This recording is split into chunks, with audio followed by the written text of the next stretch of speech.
Сәлем баршаңызға, бүгін біз тәп-тәтті пончиктерін сіздерге ұсынамын.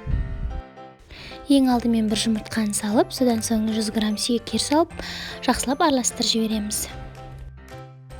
Содан соң бір қасық тұз, бір қасық дрож салып, тағы да араластырамыз.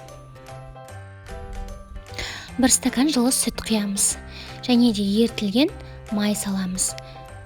100 граммдай примерно жарайды.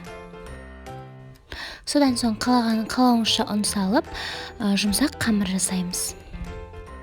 Міне осындай болып жұмсақ қамырымыз пайда болғаннан кейін, бетін пищевой пленкамен жауып, 20 минутқа қоя тұрамыз. 20 минуттан кейін дайын болғаннан кейін қамырымызды жайып, кружкамен немесе кесемен осылай батырып алып, ортасын тесіп, тағы да табақтарға салып, оны тағы да бір 20-30 минуттай қойып қоямыз көтерілуге.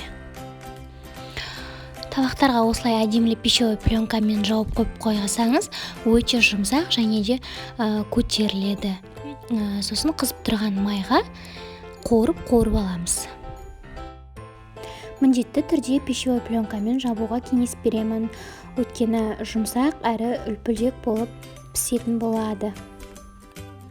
Мінекей пончигіміз дайын болды. Енді бізде шоколадты жасау үшін 50 грамм примерно маймен Қазақстан шоколадты екеуін газға қойып, ертіп алып, бетіне өстіп суғасын батырып, және де осындай өз қалауыңша оформление жасауға болады.